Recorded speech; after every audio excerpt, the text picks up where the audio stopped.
प्रदर्शन से, जुलूस से क्या 26,000 लोगों का नौकरी एक महीना के अंदर क्या डिप्लॉय हो पाएगा? सर देखिए, आप सिर्फ 26,000 नौकरियों को सोचेंगे तो ये बहुत ही मुश्किल है, लेकिन अगर हम सेंट्रल गवर्नमेंट की माने तो एक टीचर के ऊपर 40 बच्चों की जिम्मेदारी रहती है और 26,000 टीचर के ऊपर लगभग 10 लाख बच्चों का भविष्य टिका हुआ है। आपको सोचना है कि देश के जो 10 लाख भविष्य हैं उनके साथ खिलवाड़ करना क्या सही है? अगर उनको हम दूसरा टीचर नहीं दे सकते हैं, अगर हम उन्हें अच्छी व्यवस्था नहीं दे सकते हैं, तो कम से कम उनके पास जो व्यवस्था है उसे डिस्टर्ब भी नहीं करना चाहिए। हम सुप्रीम कोर्ट के राय को सर आंखों पे रखते हैं, कोशिश करेंगे कि दूध का दूध पानी का पानी जल्द से जल्द हो सके। हमें विश्वास है ममता बनर्जी।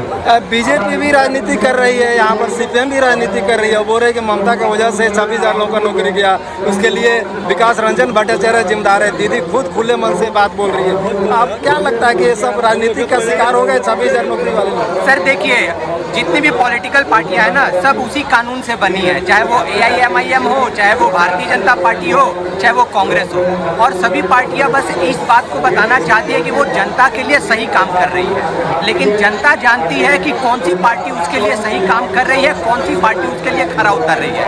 हम लोगों ने देखा कि ममता बनर्जी कितनी बार रास्ते पर उतरी हैं और कितनी बार बंगाल को आगे ले जाने के लिए काम किया है, चाहे बंगाल मीन्स बिजनेस हो, चाहे किसी भी तरीके से हो। तो ये 26,000 जो नौकरियां गई हैं, इसके लिए बहुत ही जल्द एक पैनल बनाया गया है, जिसके तहत 3 महीने में परीक्षा भी लिया जाएगा। उसमें और कोई टीचर नहीं आएंगे, जो SSC के कैंडिडेट थे सिर्फ वही आएंगे। और ममता बनर्जी ने एक जो बहुत इंपॉर्टेंट पॉइंट बोला है कि अगली बार जब परीक्षा लिया जाएगा तो ये जो 10 साल का एक्सपीरियंस है, ऐसे टीचर को 10 मार्क्स एक्स्ट्रा दिया जाएगा। ये अपने आप में उन लोगों के लिए रॉयल बूस्टर का काम करेगा। इसका जुलूस किस संदर्भ में है, क्या मोटिव? आज का जुलूस ये है, आप लोगों को पता चला है कुछ दिन पहले CPM एवं BJP एक साथ मिलके षड्यंत्र किया, जो 26,000 लड़कियों का नौकरी का, स्कूल के टीचरों का। इसके प्रतिवाद में आज पश्चिम बंगाल तृणमूल युव कांग्रेस एवं पश्चिम बंगाल तृणमूल छात्र परिषद के उद्योग से आज यह हम लोगों का आज एक मिছিল का आयोजन किया गया है। और हमारे सरकार के जो मुख्यमंत्री ममता बनर्जी हैं, उन्होंने वादा किया है जो किसी की नौकरी जाने नहीं देंगे।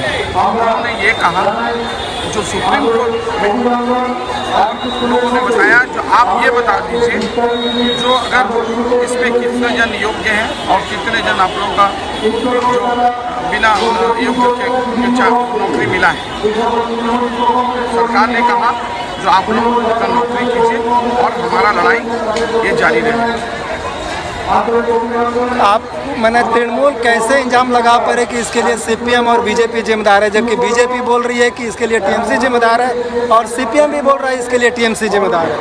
आप लोगों को पता होना चाहिए, इसके पहले जब ये नौकरी की बात चल रही थी 2022 साल, उस समय हमारे पार्टी के जननेत्री ममता बनर्जी आसनसोल में एक मीटिंग में गए, उसमें वहाँ पता चला जो CPM के विकास रंजन भट्टाचार्य ने डिवीजन बेंच में इसके ऊपर एक मामला किया। उसके बाद जब ये सुप्रीम कोर्ट में गई, उसके पहले सुप्रीम कोर्ट के जो जज थे चंद्रचूड़, उन्होंने संग इस पे स्टे लगा दिया और सरकार ने अपील किया। जो इसमें आप लोग जब CBI जांच कर रहे हैं तो आप लोग इस जांच के अंदर में आप लोग अगर इल्ज़ाम लगा रहे हैं जो इसमें अगर 6,700 जो उनके कैलकुलेशन में जो है योग्यता नहीं है, फिर भी उनको नौकरी मिला है, तो सरकार ने कहा था आप इनको अलग अलग कर दीजिए, कितने जन योग्यता से मिला है, किनके माध्यम से आप इल्ज़ाम लगा रहे हैं जो जिनको बिना योग्यता की नौकरी मिली। लेकिन उन्होंने इस बात पे नहीं चाहते। जब हमारे वहाँ के जो जज थे जिन्होंने रिटायरमेंट ले लिया, तो उसके बाद दूसरे जज आया था, उसके बाद मैंने अपील किया। हमारे सरकार ने बार बार ये कहा था, अपील किया था जो आप लोग जब सीबीआई के हाथ में है तो कम से कम आप लोग ये तो बताएं, जिनको आप कह रहे हैं बिना योग्यता का मिला है तो उनका कम से कम एविडेंस तो देंगे आप। यही हमारी सरकार का उद्देश्य है। तो इससे साफ पता चल रहा है जो सीपीएम और बीजेपी, क्योंकि 2026 इलेक्शन आ रहा है और इनका जो षड्यंत्र है सरकार को बदनाम करने का, और ममता बनर्जी जो है हमारे बंगाल के मुख्यमंत्री हैं, वो हमेशा लोगों के लिए अच्छे सोचते हैं, अच्छे करते हैं।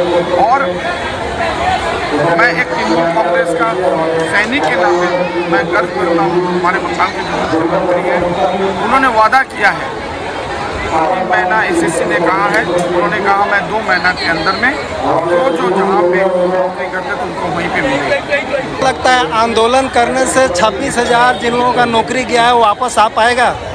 देखिए, सबसे पहले तो एक बात बोलना चाहूँगा, ये जो आंदोलन है ये 26,000 लोगों की नौकरी का सवाल का बात नहीं है, उनका परिवार किस तरह से चलेगा सबसे पहली बात ये है। ममता बनर्जी ने कहा हमारी माटी कांग्रेस की नेत्री, पश्चिम की मुख्यमंत्री, मैं किसी का नौकरी ख़त्म करने के पक्ष में नहीं हूँ। कुछ है जो सुप्रीम कोर्ट ने राय दिया और सरकार को समय दिया है, उसमें हमारी सरकार देखेगी और हम लोग भी कोशिश करेंगे कि किसी का नौकरी ना जाए, क्योंकि एक नौकरी नहीं होती, एक परिवार को उससे जीवन चलता है। ये सबसे बड़ी प्राथमिकता हमारी सरकार की कि किसी का नौकरी ना जाए, सभी को नौकरी दिया जाएगा। कुछ जो योग्य है उनके लिए, जो योग्य उनके लिए भी देखा जाएगा। लेकिन ये जो चक्रांत, ये जो षड्यंत्र है बीजेपी और सीपीएम का, ये पश्चिम बंगाल में उजाल ले। अब यूपी में देखिए, यूपी में क्या हुआ, बिहार में क्या हुआ, वहाँ उनके लिए कुछ नहीं है। पश्चिम बंगाल की संस्कृति को, धरोहर को नष्ट करने के लिए, बदनाम करने के लिए इस तरह से हथकंडा अपनाया जा रहा है। इसके प्रतिवाद में हम लोग सभी यूथ छात्र मिलकर आज रास्ते में उतरे हैं। जिनकी नौकरियाँ गई है उनके प्रति हमारी पूरी संवेदना है कि हम लोग यही चाहते हैं सभी का नौकरी सामान्य रहे, सभी का परिवार चले। और ये धर्म और राजनीति और ये सब बंगाल को पश्चिम बंगाल की जनता जानती है। माँ माटी मानुष रहती, ममता बनर्जी हमेशा से पश्चिम बंगाल की जनता के साथ में है, थी और रहेगी। तृणमूल कांग्रेस को क्या लगता है इसके लिए सीबीआई को भी जिम्मेदारी लेनी चाहिए, क्योंकि हाई कोर्ट ने सीबीआई को हैंड ओवर किया था एक केस। लेकिन देखिए, अगर ऐसी बात रहती तो सुप्रीम कोर्ट जरूर उनको निर्देश देती। उन्होंने राज्य सरकार के ऊपर ये छोड़ दिया है, राज्य सरकार किस तरह से इसको करेगी ये राज्य सरकार के ऊपर पूरी तरह निर्भर है। और तृणमूल कांग्रेस इसके लिए अपना चाकरी जो हो गए उनके साथ संवेदना उनकी पूरी है।